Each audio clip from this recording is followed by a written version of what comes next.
Let's talk about confidence intervals for proportions now. Confidence intervals for proportions are very useful, particularly when you're dealing with any type of data around defect data. Something's good or it's bad, something's on time or it's not on time. So perhaps you're looking at percent of on-time delivery. So let's take a look now at an example for how we could calculate the confidence interval for a proportion. Let's suppose we have a company that's testing a new motion detector to determine how well it works. For the test, they're dropping an object through the motion detection field, and then they're recording whether or not the machine detects the motion. The test is run 100 times, and 90 times the machine is correctly detecting that motion.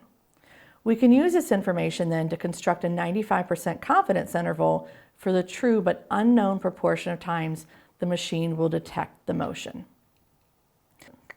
For our calculation for the confidence interval, it should look fairly familiar. We're taking our average, but in this case it's our proportion, and we're adding or subtracting our z-value based on the confidence interval that we're solving for to get the range in that second half of the proportion.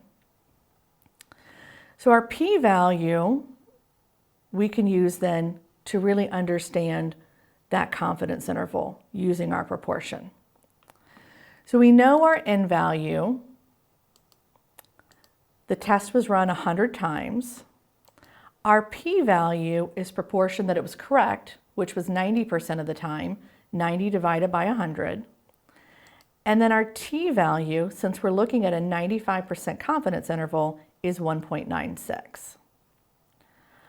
Our confidence interval will start with our proportion, which was in cell B17, and then we're adding or subtracting our z-value from cell B18, which was 1.96, multiplied by the square root of our proportion from cell B17 multiplied by 1 minus our proportion, and that divided by our sample size, our n of 100 from cell B16.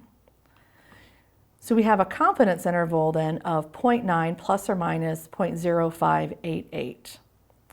We can also represent that as our interval by taking our mean of 0.9 plus or minus, and in this case for the lower confidence interval, minus our 0.0588 to get a lower confidence interval of 0.8412. And then our upper confidence interval is our mean plus 0.0588, and that gives us a value of 95.88%.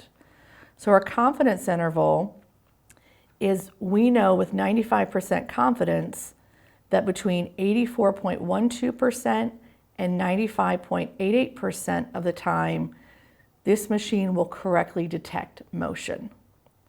So we can use that information from a management perspective or any business perspective of understanding what we can tell our customers. If we're selling a product or marketing a product, we know the accuracy of this machine based on our testing.